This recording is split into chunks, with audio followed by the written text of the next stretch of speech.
They told me Brazilian waxing must hurt. But what if I told you there's a gentle way? A method that women in Nairobi, London, Toronto, and Dubai are now requesting by name. Imagine a calm spa room, soft lighting, and a gentle touch. That's because gentle waxing exists. And you're going to want to keep watching because the most important part is tip number 11. Pain during waxing is not inevitable, it's usually a technique issue, not a pain tolerance issue. If you're a woman between 25 and 45, you're likely looking for less pain, less anxiety, and more respect for your body during this service. A Brazilian wax can, and should, be a gentle experience when it's approached correctly. Today, I'll share what completely changed my waxing experience and how you can request or even apply the same gentle technique, starting now. Let's start with the most foundational point, the gentle mindset. The waxer's attitude affects the client's pain level more than the wax itself. Think about it. Slow, confident movements reduce the shock to your system. A calm, affirming voice helps your body release tension. When a waxer rushes, it feels like ripping, which causes pain. A feeling of safety leads to relaxation, and relaxation makes your skin far less sensitive. A gentle mindset isn't just nice, it's a pain reduction strategy. Next up, pre-wax hydration. Here's a simple truth. Dry skin equals more pain, while hydrated skin allows for a smooth release. Before your appointment, drink 1 full glass of water. It makes a huge difference. Also, use a good hydrating lotion the day before your appointment, but not on the day of, as it can interfere with the wax. And please, avoid coffee for at least 2 hours prior. Caffeine increases your skin's sensitivity. You want to arrive with clean, fresh, hydrated skin for the best, most comfortable results. Point 3. Hair length matters. This is crucial. Too short, and the wax can't grip properly, leading to patchy results. Too long, and it creates extra tension on the hair follicles, which means more tugging and more pain. The magic length is about a grain of rice, or roughly 1/4 inch. If your hair is longer, it's a great idea to trim it beforehand. Getting the length just right is a simple step that sets you up for a much smoother experience. Let's talk about the warm first touch rule. Shock is what hurts, but warmth prepares the skin. A good esthetician will always test the wax temperature, but they should also apply warm hand pressure to the area just before applying the wax. You should never apply wax to cold, tight skin. The warmth helps the hair follicles relax and release the hair more easily. It's a small detail that signals safety to your nervous system and makes the process feel less jarring and more like a gentle treatment. Number 5 is the strip direction technique. The direction the strip is pulled determines the pain, not the brand of wax. The wax should always be applied in the same direction as your hair growth. Then, it's removed against the direction of growth, and this is key, at a low, parallel angle to the skin. It should be a quick, smooth motion, not a sharp, upward yank. And throughout this, the skin should be held gently taut. This technique is everything. This brings me to point 6. Skin stretching equals pain reduction. Loose skin feels pain, but stretched skin feels controlled and secure. A skilled practitioner will use both of their hands, one to hold the skin taut, and the other to remove the strip.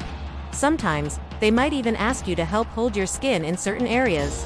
Stretching the skin from multiple angles not only minimizes pain but also helps prevent skin tearing and post-wax tenderness. It's a non-negotiable for a gentle wax. Let's synchronize with the breathing sync method at number 7. Believe it or not, your breathing controls your pain receptors. Here's how you do it. Take a deep breath in as the wax is being applied. Then, as the practitioner gets ready to pull, you begin a slow, steady exhale. The exhale should happen at the exact moment the strip is removed. This simple technique keeps your nervous system grounded and dramatically reduces that sharp shock pain response. Point 8 is the 2-second pause before the pull. Rushing causes pain, but just 2 seconds of patience can change everything. After applying the strip, a good waxer will pause. This allows the wax to properly adhere to the hair. During this pause, their hands maintain control of the skin, and your mind gets a moment to prepare for the removal. It makes the entire process feel predictable and controlled, not chaotic and painful. It's about deliberation, not speed. And what happens right after the pull? That's point 9. Post-pull compression. This is the secret that so few people talk about.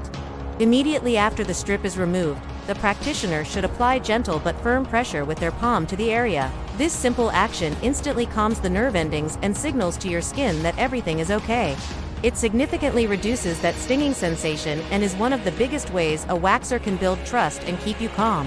Let's move on to the environment with point number 10. The temperature of the room. Cold rooms equal tight skin and goosebumps, which means more pain. A comfortably warm room helps your pores open and your muscles relax. When you feel cozy and comfortable, you stay calm and feel safe.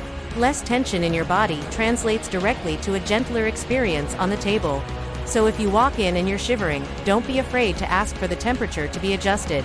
Now, for the tip I told you was most important. Number 11. The inner thigh patience rule. This is where most of the pain happens for many people, so this is where you must slow down. The skin on the inner thigh has a high concentration of nerve endings, making it extra sensitive. The best approach here is to work in smaller, more manageable wax sections to reduce the intensity of the sensation. Slow breathing support is absolutely critical here, and a calm, reassuring voice from your waxer matters most in this zone. We're not done when the hair is gone. Point 12 is all about aftercare soothing. True comfort happens during the recovery. Immediately after, apply a cool gel with aloe or chamomile to reduce redness and calm the skin. For the rest of the day, wear loose, breathable clothing to prevent friction. Avoid hot showers, saunas, and intense workouts for at least 4 to 6 hours. And definitely steer clear of tight underwear. Let your skin breathe and heal. Of course, no one wants bumps after their wax. So, point 13 is avoiding ingrown hairs, and prevention starts on day 2. About 48 hours after your wax, you should start to gently exfoliate the area. You can use a soft scrub or a chemical exfoliant with salicylic or glycolic acid. Follow up with a non-comedogenic oil or serum to keep the skin hydrated. Most importantly, keep the area clean and dry, and resist any urge to scratch or pick at your skin. If you have sensitive skin or are a first-timer, point 14 is essential. The patch test. Your skin may want to talk to you, so let it whisper before it screams. Ask your practitioner to test a small, discreet area first. Then, you should wait at least 12 to 24 hours to see if there is any adverse reaction, like excessive redness or bumps. If a reaction occurs, you know you need to switch to a different wax formula. It's a simple step that can save you a lot of discomfort. Finally, let's wrap this all up with number 15. Confidence and consent culture. A truly gentle Brazilian wax is rooted in respect. You have the right to speak your boundaries. Ask questions before you even start. If you need a moment, take a break. You should never ever feel rushed. Your body is yours, and it deserves to be treated with care, not pain. Find a practitioner who understands and champions this. Your Brazilian wax experience can be dignified. It can be calm. It can even be empowering. You deserve a gentle touch, not a painful one. If you found this helpful and want a part 2 on how to prepare for your first Brazilian wax, comment below down below. And don't forget to save this video so you can re-watch it before your next appointment. Thanks for watching, and remember to be kind to your body. See you next time.